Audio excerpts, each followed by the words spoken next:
stand up here? Is that true? Okay. I'm a little short, so up here is a little better. Thank you so much for having us today. My name is Yesenia Hunter, and this is my husband, James Hunter. And I just want to first appreciate all of you for being here, and Marilyn for inviting me, and appreciate James for joining me today. So, my talk today is called Hija de Guadalupe. Today is my mother's birthday, and my mother is Guadalupe Marquez. She is an amazing woman, and I've created some art around just kind of thinking about her and honoring her and blessing her. And, like Proverbs says, we rise up and call the women blessed, right? So I rise up today and I call her blessed.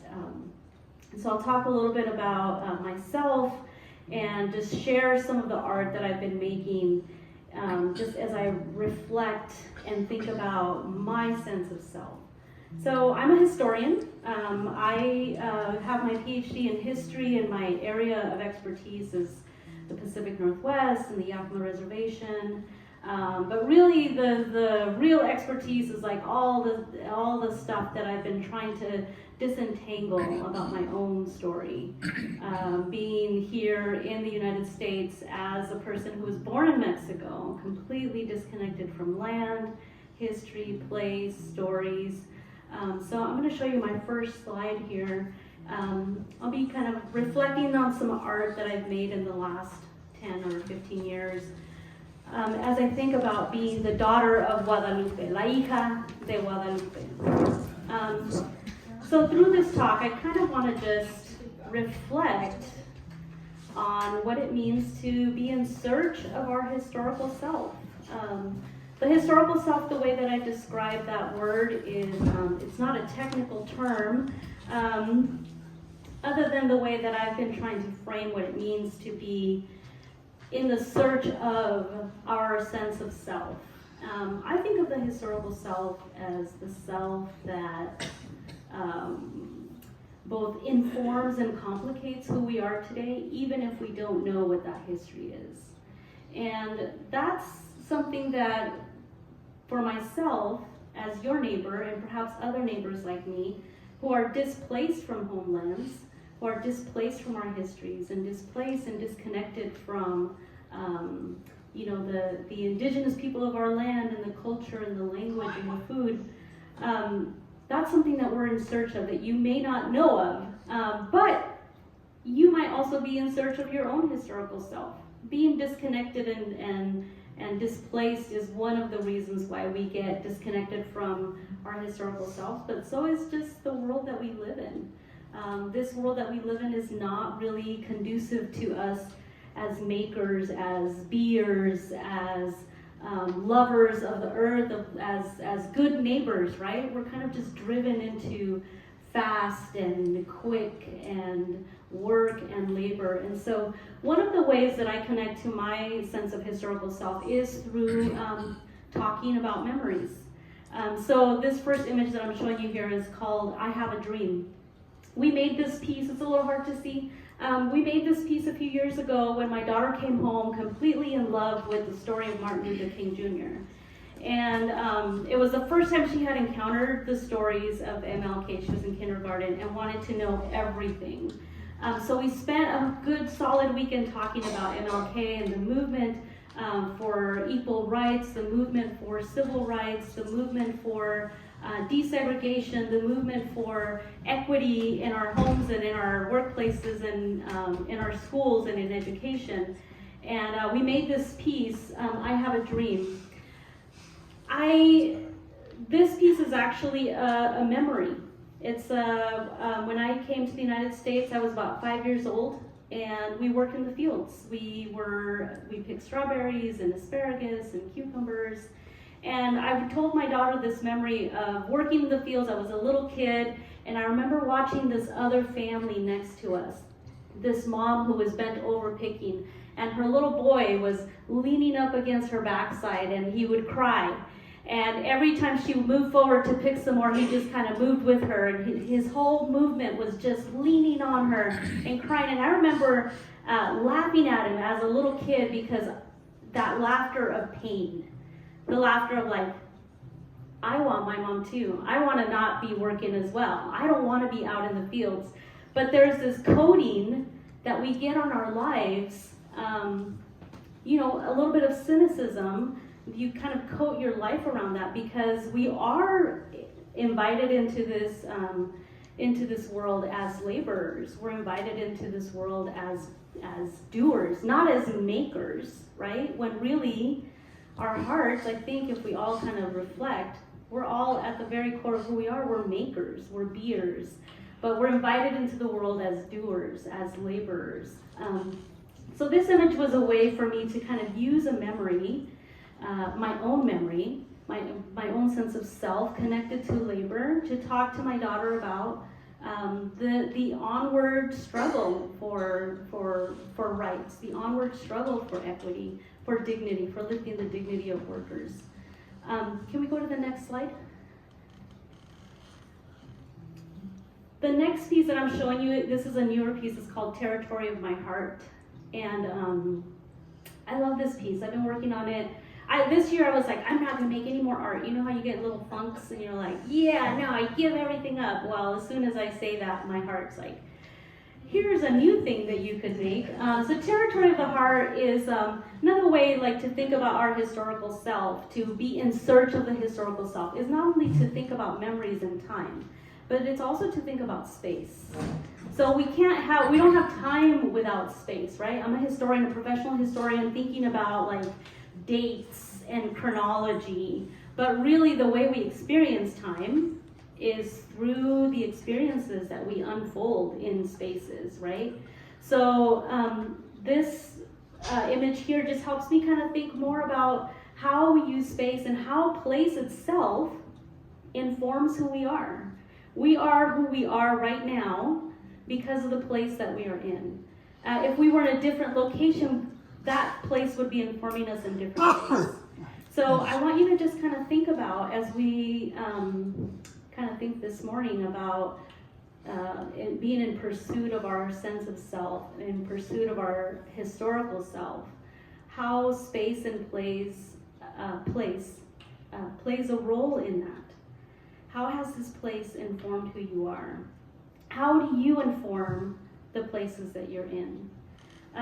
It was a few years ago, I had been living in Seattle. We had been living in Seattle, and we moved back, and I was like, well, in Seattle, I became a hippie. I'm gonna plant a garden, right? That's what you do. So I go plant a garden, and I'm like, ew, I don't like the dirt. This is dirt. And I was kind of surprised by that, because I was like, a fully confessed hippie, but not liking the earth. And so I went to my mother and I said, Mom, how is it that you and I had the same experience in labor? The reason I didn't like the earth is because all I could think about was working in it. All I could think about was getting up at 2 o'clock and 4 o'clock in the morning to go pick asparagus before I went to middle school.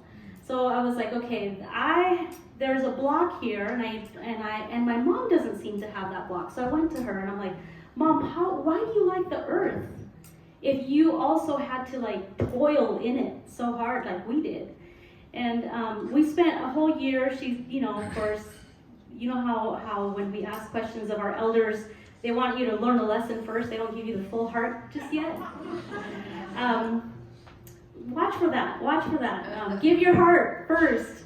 But it took me a while, maybe that whole summer, just going to my mom and looking at her plants and spending time with her and drawing images and drawing seeds. And I learned that she was an avid seed saver.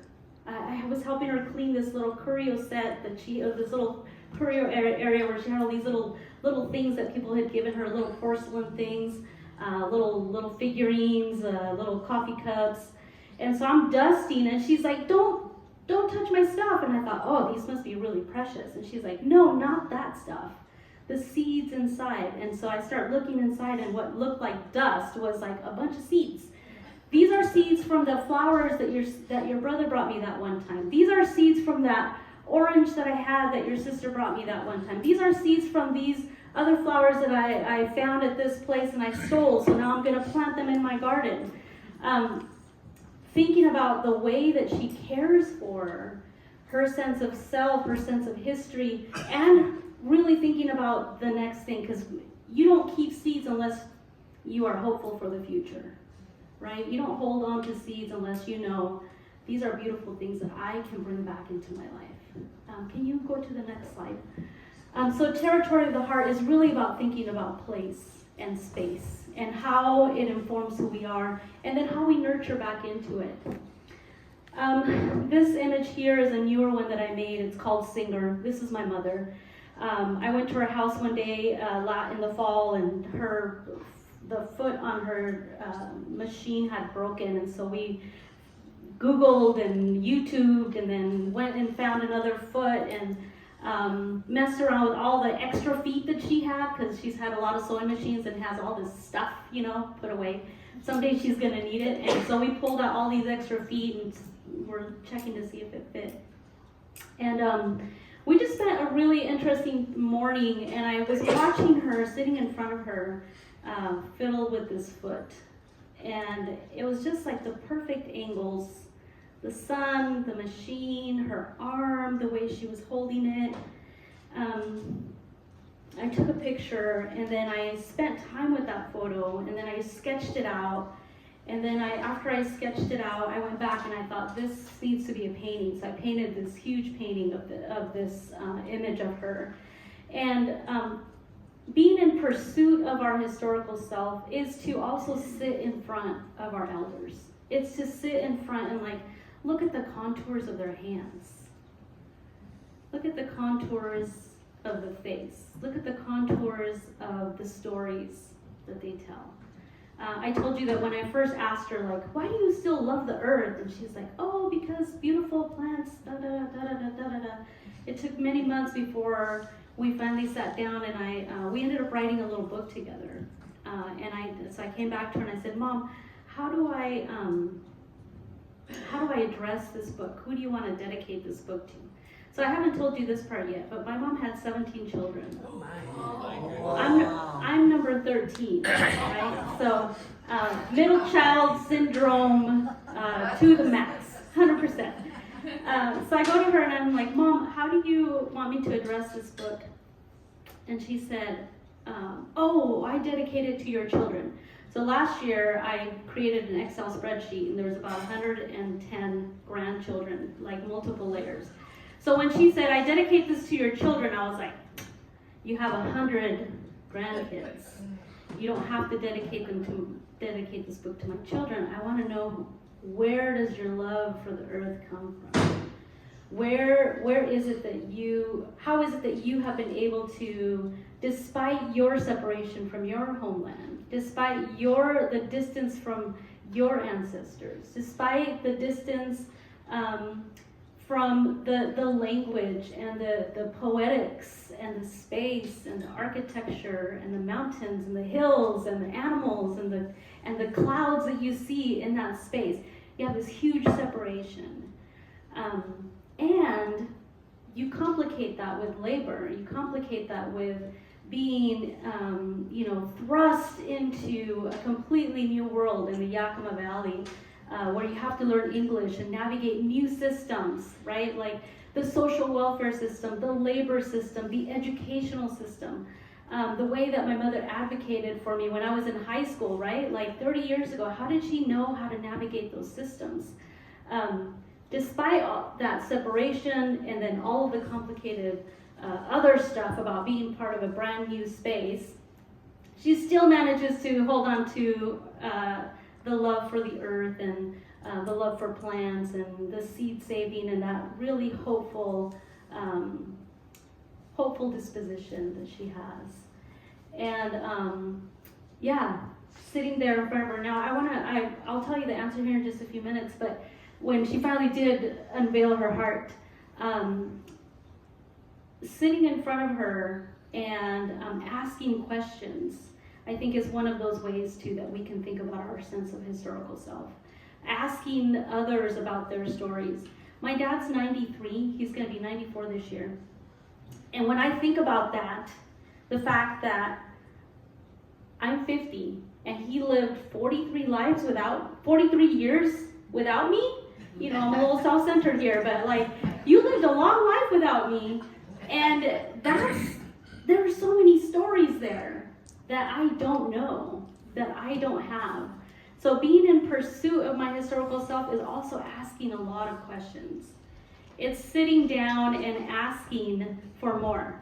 I'm going to tell you a quick story because my dad, every time that I ask him a question, there's a new story. So one day, I'm always talking to him about labor and working in the fields, and so he had told me this story about working for a Japanese farmer one time. So I said, hey Dad, tell me again about the Japanese farmer you worked for. No, I said, tell me again about when you worked with the Japanese. And he said, oh, yeah, the Japanese. Okay, so there were a bunch of deer, and there were seals, and I used to have to put on this wetsuit and get in and take care of the seals, and I was like really, really lost because I've only known my dad as a farm worker, as a laborer who picks apples and prunes trees and works out in the field. So he's talking about working with animals, and I'm like, I think he might be messing with me. I'm not sure. So, but as the good historian that I am, I quickly start taking little notes down because I'm like, there might be something important here. And then he's going on, and he's like, yeah, and so it was these big grounds, and they had all these deer, and people would come in and they would pay. It was like an amusement park, and you could pay, and you could get little food and feed these deer. But I worked mostly with the seals, and I had to put on this wetsuit. I'm still listening and like really confused.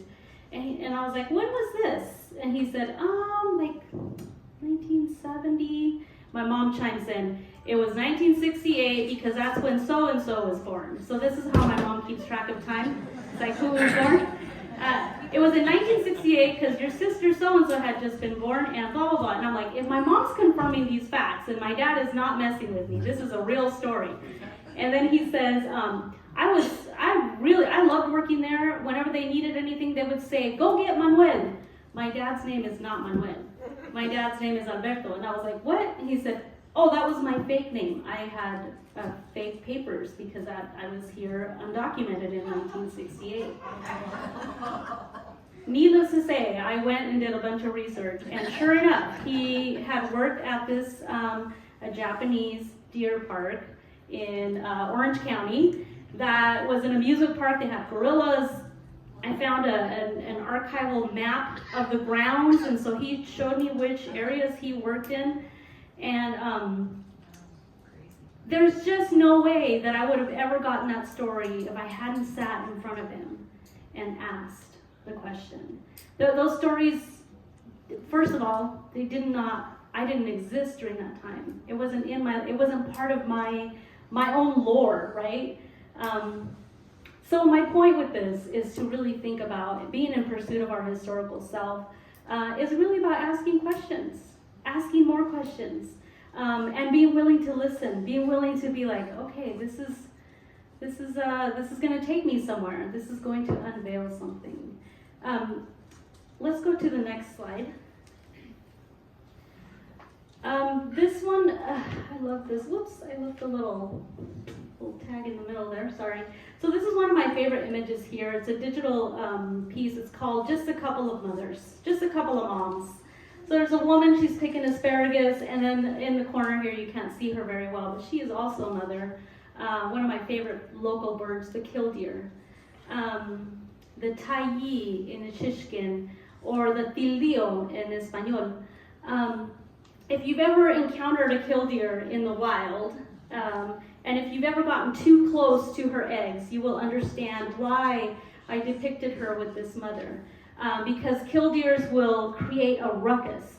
They use their entire body, they put their entire body on the line to defend their eggs. And what she does is she'll kick up a storm with her wings, and a dust storm, to make sure that you know not to get too close. And so I wanted to depict, we would encounter killdeers all the time when we were picking asparagus. I wanted to depict that image of the killdeer and the mother kind of working in tandem. But here's when my mother finally opened her heart, and I was listening in that space. And I said, who do you want to dedicate this to? She's like, your kids. I'm like, okay, start over. Who helped you love the earth? She said, growing up, I cultivated the land, and as a girl, I grabbed the plow to plant.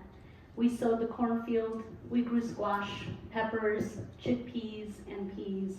And from the land we ate. Y de la tierra comimos. And from the land we ate. My parents taught me to appreciate the earth.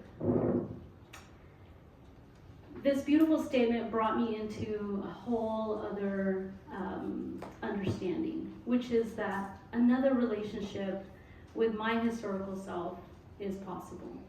And another relationship with with the places that I'm in, with the earth, with the land, with the soil, is possible. I'm gonna end this because I think my time's running out. We're gonna play a little song for you guys. The tradition that James and I play is from Veracruz, Mexico. It's called Son Jarocho, and it's music that's really very old. It's community music. It's music that brings together different cultures, African, indigenous, and Spanish cultures, that kind of developed, in the last 400 years. It's something that we've been studying for about 10 or 15 years now. And this music really speaks to me because the poetry of the music is really beautiful. It also reminds me the way that my mother speaks love to me, very poetically, very beautifully. When I'm listening and when I've sat in front of her and she opens her heart, this is the way she talks. I was going to say one more thing about the music, but I forgot. So that's okay. This song is called El Agua Nieve. So agua, anybody know what agua means? Water. Nieve? Snow. Yeah, you guys got it. So agua nieve is the word for hail. Anybody get any hail yesterday? No. Yeah. Bill was talking to us about getting caught in some. Yeah, we all got a little bit caught in that storm yesterday. I was watching the hail come down, and I had to open the doors, and my cat was like so mad that it's raining. But I opened the door and played Agua Nieve to the Agua Nieve storm. I love this storm. I love this song because it's kind of full of contradictions.